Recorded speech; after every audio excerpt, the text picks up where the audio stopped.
kehidupan kota, setiap suara menyimpan cerita yang tak terungkapkan.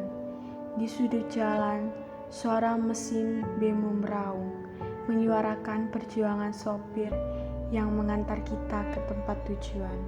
Seperti detak jantung langkah kaki satpam yang berpatroli pagi, siang, malam, meneguhkan rasa aman yang jarang kita sadari keberadaannya. Di tengah hiruk-pikuk jalanan, asap tembakau mengepul dari para perokok. Yang satu memilih menghisapnya dengan tenang, sementara yang lain hanya berdiam sebagai perokok pasif, terjebak dalam lintasan asap yang tak dapat dihindari. Di kampus, gelak tawa mahasiswa bercampur dengan kecemasan mereka akan hari esok. Mereka menyusun mimpi dengan buku-buku tebal, berharap setiap langkah membawa mereka lebih dekat pada masa depan yang penuh harapan dan rasa aman. Setiap suara, dari deru mesin hingga bisikan lembut maupun keras di ruang kelas, adalah denyut nadi sebuah kota, masing-masing melukis warna yang tak kasat mata, membentuk harmoni kehidupan yang menuntut rasa nyaman dan aman, meski hanya untuk sesaat. Permisi Pak, boleh mengganggu waktunya sebentar? Bantu? Saya mau bertanya tentang rasa aman dan nyaman di tempat Bapak bekerja, apakah boleh? Boleh, silakan. Untuk rasa aman, apakah Bapak pernah merasa aman saat bertugas di lingkungan ini dan mengapa? Ya, kalau pastinya sih merasa aman ya, karena kita juga bekerja di sini setiap saat dan dibantu juga dengan CCTV dan rekan-rekan pekerja yang di sini juga membantu. Baik. Untuk selanjutnya, apakah ada situasi atau area tertentu yang membuat Bapak merasa kurang aman? Kalau untuk area kan sini luas ya, kita juga bisa menjangkau, apalagi untuk area CCTV yang membantu kita itu terbatas bantuannya. Itu aja sih. Baik. Untuk pertanyaan selanjutnya, bagaimana hubungan Anda dengan rekan kerja dan atasan? Apakah ada rasa kebersamaan yang baik dalam tim? Kalau untuk kebersamaan sih pasti wajib ya. Tapi kalau untuk sama-sama tim ya mungkin ada lah 1-2 orang yang nggak cocok, itu pasti ada tempat kerja manapun. Selanjutnya, apakah Anda merasa didengar atau mendapatkan dukungan dari atasan ketika mengajukan saran atau keluhan? Ya, untuk saran ataupun apa yang kita sampaikan ke atasan selama itu membangun, pasti mereka membantu. Untuk pertanyaan yang terakhir, bagaimana suasana kerja di lingkungan ini? Apakah ada tekanan atau beban yang berlebihan? Saya serasa sih nggak terlalu ya, kalau untuk kerjanya juga nyaman kok sini, apalagi sama pekerjaannya sini juga welcome banget. Baik ya. Pak, terima kasih atas waktunya. Selamat siang Pak, saya ingin bertanya untuk tugas mata kuliah. Yang pertama, seberapa sering Anda menghadapi jalanan yang rusak atau berbahaya saat mengemudi? Kalau jalanan itu nggak seberapa Mas, seberapa bisa, sekarang malah lebih enak daripada yang tahun yang lalu. Oke, yang kedua, apakah Anda pernah mengalami situasi yang membuat Anda merasa tidak aman saat kerja? Jika iya, bisa diceritakan. Oh, aman, kalau kerja aman. Kalau macet itu yang jadi problem Mas. Selanjutnya, bagaimana perasaan Anda tentang persaingan dengan kendaraan umum lain? Apakah hal ini mempengaruhi pendapatan Anda? Sangat Mas, sangat. Kalau ada wirawi itu adanya riwa-riwi sama bis tayu itu sangat mengagetkan sama angkot itu Mas. Oke. Yang terakhir, seberapa sering Anda merasa stres atau kelelahan saat bekerja sebagai sopir bemo? Oh sering, kalau kelelahan nggak dapat penumpang ya ketiduran Mas, sambil menunggu gitu. Terus Yang terakhir, lalu apa yang Anda lakukan untuk menjaga kesehatan mental dan fisik Anda saat bekerja? Ya itu, tertawa. Tertawa sambil Bisa, bercanda. bercanda menghilangkan stres. Oke, baik Pak. Terima kasih atas Ya. waktunya yang sudah mengganggu. Terima kasih. Jadi pada kesimpulan wawancara pada supir bemo dan juga satpam bahwa mereka tidak memiliki tekanan baik dalam pekerjaan mereka juga, karena baik pertemanan mereka, baik atasan maupun juga rekan kerja, mereka saling suportivitas, saling melengkapi dan juga memiliki rasa kekeluargaan. Maka dari itu tidak memiliki tekanan pekerjaan yang mereka dapatkan.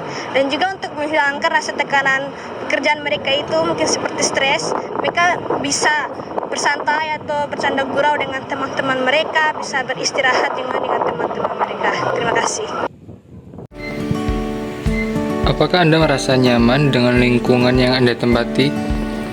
Saya sebagai perokok pasif yang tinggal di daerah yang memiliki perokok aktif dan begitu banyak, terutama teman-teman saya sangat merasa tidak nyaman tinggal di daerah yang memiliki perokok aktif yang begitu banyak, karena saya merasa risih, sesak, dan itu sangat mengganggu kesehatan saya, apalagi kesehatan pernapasan saya. Dan apakah Anda merasa aman tinggal di lingkungan perokok? Saya juga tidak merasa aman tinggal di lingkungan yang memiliki perokok aktif. Saya selalu khawatir akan kesehatan saya dan takut penyakit selama saya itu kambuh atau menjadi penyakit yang lebih buruk dari sebelumnya. Lalu menurut Anda, apa yang terjadi bila kebutuhan rasa aman dan nyaman tidak terpenuhi? Seperti yang sudah saya jelaskan sebelumnya, apabila kita tidak memenuhi rasa aman dan nyaman kita, itu akan mempengaruhi fisik dan psikis kita. Nah, kita akan selalu merasa sakit dan tidak merasa ada yang kurang, juga berpengaruh pada mental kita ke depannya. Kita akan sulit untuk menjalani hari-hari kita seperti sebelumnya. Halo Kak, selamat sore. Boleh minta waktunya sebentar untuk wawancara? Boleh. Kalau boleh tahu namanya siapa? Di sini saya akan mewawancarai tentang rasa nyaman dan aman sebagai sudut pandang perokok. Pertanyaan pertama, apa yang membuat Anda nyaman saat merokok? Karena rokok tuh enak ya, terus membuat saya merasa nyaman, bisa buat saya tenang, apalagi kondisi saya stres. Itu ampuh banget lah buat tenang. Oke, pertanyaan kedua, apakah dampak negatif yang pernah Anda rasakan sebagai seorang perokok? Saya pernah asma, tapi sekarang udah sembuh. Jadi kira-kira udah berapa lama kakaknya merokok? Saya merokok dari kelas 9 SMP, 4 tahun lah. Berawal dari mana sih Kak suka merokok? Nyoba-nyoba. Pernahkah Anda mengganti rokok dengan hal lain atau cemilan? Pernah, saya sering ganti rokok dengan permen karet, permen lollipop, susu. Udah itu aja. Terakhir, apakah kakak punya cara tersendiri untuk tidak merokok? Jika ada, boleh tidak saya tahu bagaimana cara Anda untuk tidak merokok? Untuk yang belum pernah ngerokok kayaknya nggak usah ngerokok deh. Tapi kalau yang udah terlanjur jadi perokok aktif itu susah berhentinya. Jadi nggak ada obat buat orang berhenti rokok kecuali dia niat. Oke, terima kasih ya Kak atas waktunya. Hai guys, di sini aku akan memberikan kesimpulan tentang pemenuhan kebutuhan dasar rasa nyaman dan aman, baik bagi perokok aktif dan perokok pasif. Jadi, perokok aktif memiliki kebutuhan untuk merokok di tempat yang aman, membuat mereka merasa nyaman dan tidak tertekan. Sementara perokok pasif membutuhkan lingkungan yang bebas dari paparan asap rokok demi menjaga kesehatannya. Oleh karena itu, penyediaan area khusus merokok yang terpisah dan aturan yang jelas menjadi solusi untuk keduanya. Dengan cara ini, rasa nyaman dan aman dapat tercapai baik bagi perokok aktif dan perokok pasif. Menjalankan kebiasaannya tanpa gangguan dan hidup dengan normal. Permisi Kak, boleh minta waktunya sebentar Kak? Boleh. Mau tanya tentang rasa aman dan nyaman Kak. Langsung ke pertanyaan aja Kak ya.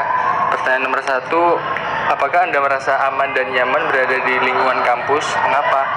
Kalau nyaman dan aman jelas iya sih, karena aku punya teman-teman yang baik yang bisa support aku juga. Terus juga keamanan di kampus ini kan terjaga banget ya, jadi nggak pernah ada apa sih kalau di akunya. Ke pertanyaan kedua Kak ya, pernahkah Anda merasa tidak nyaman dan aman di lingkungan kampus? Pernah, akhir-akhir ini tuh sempat kayak ada berita ada yang orang kehilangan, walaupun memang ada CCTV tapi sampai sekarang tuh masih belum ketemu gitu siapa yang ngambil gitu, jadi kan agak was-was ya.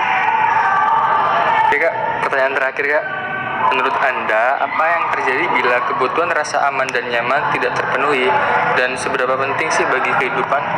Kalau penting enggaknya itu pasti penting banget, karena dengan adanya rasa aman dan nyaman itu menurut aku seseorang bisa beradaptasi dan bisa berkegiatan dengan baik tanpa perlu ngerasa parno atau takut terjadi sesuatu gitu sih. Oke Kak, terima kasih banyak Kak ya atas waktunya Kak. Jadi, situasi ini menunjukkan bahwa pemenuhan kebutuhan dasar mahasiswi terkait rasa aman dan nyaman di kampus tidak terpenuhi dengan baik. Kasus kehilangan uang yang dicuri oleh temannya, meskipun ada rekaman CCTV, mencerminkan kurangnya keamanan dan ketidaknyamanan yang dirasakan oleh mahasiswa. Fakta adanya bukti CCTV memperlihatkan potensi untuk menindaklanjuti kasus tersebut. Tetapi, hal ini juga menandakan bahwa tindakan pencegahan keamanan mungkin belum memadai. Mahasiswi yang kehilangan uang mungkin merasa tidak aman dan kurang percaya pada lingkungan kampus yang dapat berdampak negatif pada kenyamanan mereka dalam beraktivitas di area kampus. Oleh karena itu, perlu adanya upaya untuk meningkatkan pengawasan keamanan dan tindak lanjut yang tegas agar rasa aman dan nyaman dapat dipulihkan.